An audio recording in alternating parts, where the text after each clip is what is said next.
ভোটের প্রচারে জমজমাট সারা দেশ। ঠাকুরগাঁওয়ে গণসংযোগে বিএনপির মহাসচিব মির্জা ফখরুল ইসলাম আলমগীর দেশের শান্তি ও উন্নয়নের জন্য পরীক্ষিত দল হিসেবে বিএনপিকে জয়ী করার আহ্বান জানান। খুলনায় সন্ত্রাস চাঁদাবাজ মুক্ত দেশ গড়তে দাঁড়িপাল্লায় ভোট দেওয়ার আহ্বান জানান জামাতের সেক্রেটারি জেনারেল। প্রতিনিধিদের তথ্য ভিডিওতে ডেস্ক রিপোর্ট। কালার এক্সপার্ট এবং মাইল্ড অন হ্যান্ডস টেকনোলজি সমৃদ্ধ অরিক্স অ্যাডভান্স ডিটারজেন্ট পাউডার আপনার লন্ড্রি এক্সপার্ট। বিকেলে ঠাকুরগাঁও সদর উপজেলার মোলানি বাজারে নির্বাচনী গণসংযোগ করেন বিএনপির মহাসচিব মির্জা ফখরুল ইসলাম আলমগীর। জীবনের শেষ নির্বাচন উল্লেখ করে সবার সহযোগিতা চান তিনি।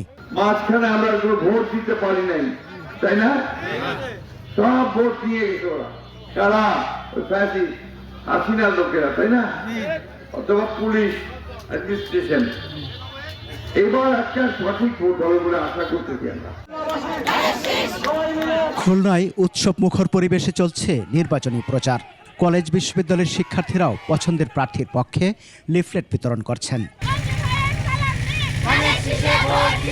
রাজনীতিকে ধর্মের অসৎ ব্যবহার এটি বন্ধ করতে হবে। জামাতের আমির খুলনা সফরের পর থেকে চাঙ্গা দলের কর্মী সমর্থকরা, প্রচারেও বেড়েছে গতি।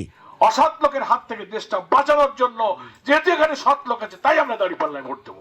প্রচার মুখর উত্তরের জেলা রংপুর 2 আসনে প্রচারের সময় নির্বাচন বানচালের ষড়যন্ত্র রুখে দেওয়ার আহ্বান জানান জামাতের নায়েবে আমির এটিএম আজহারুল ইসলাম। এই নির্বাচনকে বানচাল করার জন্য অনেকে ষড়যন্ত্র করছে, সেই ষড়যন্ত্রকে রুখে দাঁড়াতে হবে।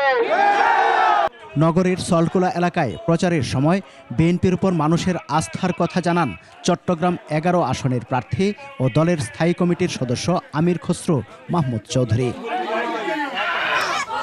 নাটোর 2 সদর ও নলডাঙ্গা আসনে বিএনপির প্রার্থী অ্যাডভোকেট এম রুহুল কুদ্দুস তালুকদার দুলু প্রচার কাজে মানুষের স্বতঃস্ফূর্ত সাড়া পাওয়ার কথা জানান। সকল শ্রেণীর মানুষ এই মুহূর্তে মনে করে রুহুল কুদ্দুস তালুকদার দুলুর কোনো বিকল্প নাই।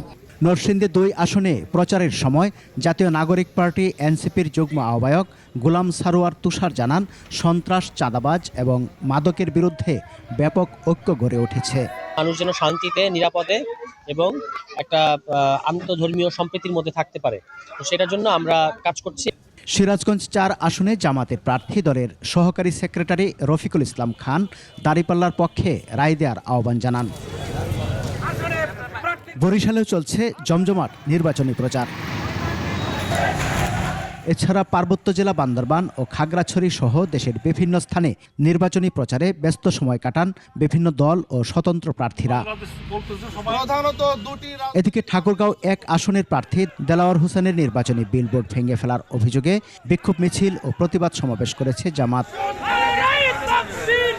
সমর ইসলাম, 21 টেলিভিশন।